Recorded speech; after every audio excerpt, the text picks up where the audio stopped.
Hey everyone, it's Jamie and welcome back to my channel. I hope you're all doing well and staying safe during these uncertain times.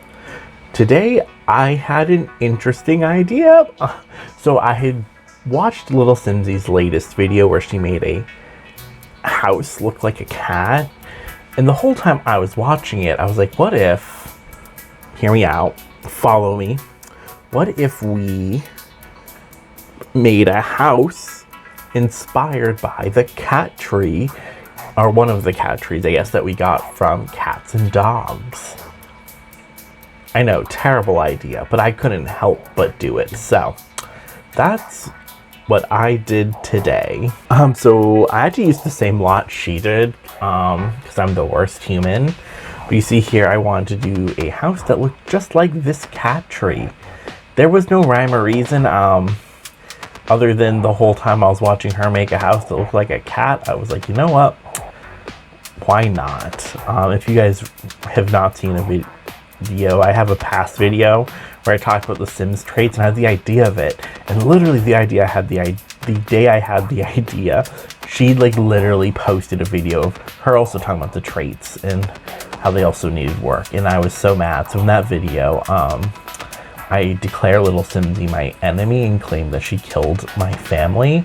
She does not know me, so she does not know of these accusations, but it's probably for the best. I thought it was funny. I don't know if other people will think that's funny to claim that, but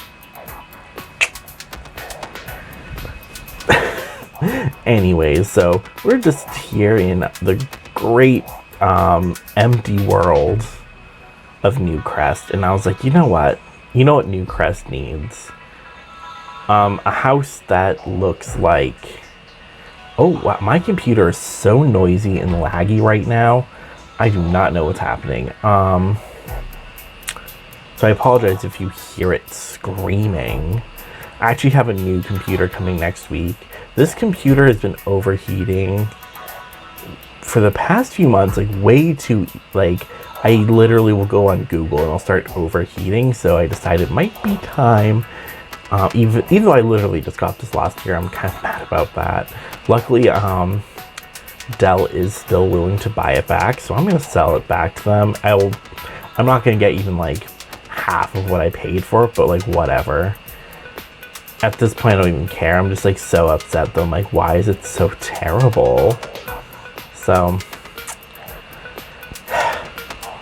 we'll see. Anyways, so yeah, if you hear it, I'm gonna try to put music over it, but you might just hear it screaming. But yeah, I'm just working on this fun little cat tree. So I love cats. I grew up with a lot of cats growing up, actually. In my hometown, we were known as the family that if you needed to like rehome a cat or had a cat that needed a home, you would always could come to us, tell my mom a good sob story, and we would take the cat. At one point, our neighbor ran the Humane Society, so we would get a lot of cats that she was worried wouldn't make it or didn't have much longer to live or were very sickly and she didn't think would get adopted. So we took in a lot of sickly cats and a lot of elderly cats. In my home where I grew up, that house, I'm pretty sure, we don't live there, no one lives there right now. I'm pretty sure it's gonna be bulldozed, and when they start doing construction, they're gonna find like dozens of like shallow cat graves. All I can say in my defense is we literally got so many cats. If you want to know how bad it was, so we had a cat, our neighbor was taking care of this cat that couldn't be in the Humane Society. His name was Jethro. He was very sick. He had a feeding tube, and we just couldn't take care of him, sadly. But yeah, he was very ill, and he ended up in our care, and we nicknamed him Death Row because he was always sick. Yeah, he did not live very long, but he was a nice cat. We also had another cat named Rusty, who was very elderly. He I don't think we had him for very long. Pretty much, I'm assuming our neighbor was probably like, I have this really elderly cat who's lived most of his life in the Humane Society. I don't think anyone's gonna take him. And I'm pretty sure my mom's like, okay, we'll give him a good home for his last few years, which was a big thing my family used to do. If we had if someone told us this cat was old and needed a good last few years, my mom was very willing to take in that cat. Like I said, we got lots of cats like that. But we also had lots of cats that we just adopted because we wanted them. I mean, we wanted the sickly cats and the elderly cats too, but like we also like, it wasn't just because we also went out and got cats also that just didn't need to be rehomed. We also got cats that like we wanted to own. Oh, that sounds bad. But I think you get what I'm trying to say. Like we also would like, oh, it's time to get a new cat in this house. One of our cats, Sasha, she lived to be like 21 or 22. She was a very old cat. We got her from the Humane Society, and she was a little older when we got her, and no one wanted her because she had allergies. We thought she was super cute though, but yeah, she had allergies and it caused her to have like a bald spot by her tail, and she used to sneeze on everything, and she was very friendly, so she'd come up to you and like want to say hi and like rub her head on you, and then she'd accidentally sneeze everywhere. So she's the friendliest cat I think we've ever owned, or one of them. And she was so snotty, but she was so cute and so sweet. Another cat that's still alive, her name's Lucy. She came from behind the grocery store I used to work at. This guy would go into this abandoned house that was there, and like every once in a while would like rescue like a bunch of kittens and like give them away. Right before they tore down the house, he went in and like really like went after to get all the new like kittens, and that's where Lucy came from. She came from the abandoned house from behind where I used to work. And oh, she's one of the best cats we've ever had. She's so sweet. She's a little, I wouldn't say territorial, but she likes other cats to know she's in charge. So she's been known to be a little aggressive with other cats, but she's like perfect with people and dogs. Like she doesn't care about dogs. She's like, whatever, you're nothing to me. And like people, she's so good with people. She's so friendly. She lets like babies hit her, and she's like, yeah, this is fine. Punch me, child. But like another cat comes in the room and she's like, I'm about to ruin this cat's career. So another cat that's still alive, her name's Cleo, short for Cleocatra. She's a very overweight orange tabby. Fun fact, it's actually kind of rare for orange tabbies to be girls, which is why she hadn't been adopted when we went to go find it. We just thought she was super cute. And we also thought she was a boy because it's so common for tabbies to actually be boys. And when we're like, yeah, we'll take him, the people at the Humane Society were like, oh, it's a girl. Sure you want her? And we're like, yeah, whatever. We already said we'd take her. She's a stress eater, and she's constantly stressed. And I'll leave it at that.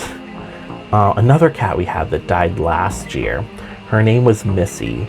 And I don't want to get into the story. It's a very long and kind of sad story, but long story short, she was a meth cat. She lived in a meth lab and had like damage from that. She'd be very sweet and then would like attack you. But she was a very cute cat. She was very sweet sometimes. She did have problems. But yeah, one of her owners declawed her because, like I said, she was a meth cat. She had lots of problems. And I guess she had scratched her previous owner and gave her like a really bad infection. So that lady had her declawed, and then that lady died. So we ended up with Missy. Fun fact, her name was actually Miss Thang. That's what the last owner's grandkids had named her. We called her Missy for short. But yeah, she was declawed. She didn't know how to jump. And one day she went outside and never came back. But we did give her, like, she lived with us for maybe 8 or 10 years. So like we kind of were like, okay, she had a good like end of life, even though she had a rough beginning. R.I.P. Meth Cat. She's a very cute cat, but I do feel bad for her. She had a lot of problems. I promise I also had normal cats growing up. But yeah, so I'm a very big cat person. I love cats to this day still. If it were up to me, Lucy would currently be living with me, but it's not. She's currently with my mother. But if it were up to me, she'd be here because she is my baby. I would also probably take Cleo too. My mom's at this point, even though she's the one who adopted all of these cats, she's allergic to cats and she doesn't want them anymore. And I'm like, well, what were you thinking when you adopted, like, how many cats have we had in our lives? Like, she's like, I don't know. And she's always like, are you gonna come take Lucy? I'm like, you would, but where I live won't let me, sadly. But when I move, hopefully she'll be able to come with me. That will be one of my requirements when looking to move somewhere next. But yeah, so this home is probably, we're getting towards the end soon, and it's relatively functional, I'll say. It's not the most functional build I've ever done. Like, everything's there, but it's not great. Like, the bathroom's it's like in the bedroom. The kitchen is literally like a table and a grill. So it's not great. It's not the most ideal living. I have a feeling you probably wouldn't live in this. I don't think anyone's even, it's on the gallery. I don't think anyone's gonna download it. It's just called like Cat Tree House. You can find it on my channel under Jamie Horne, JAYMEHORNE, one word. And it's just there. I don't know if you want it, but if you do, it's there. You'll see in the pictures also I added a backyard. You don't see it here in the video though, so. But you know, I'm generally happy with this build. It's a dumb, fun build. It's not supposed to be serious.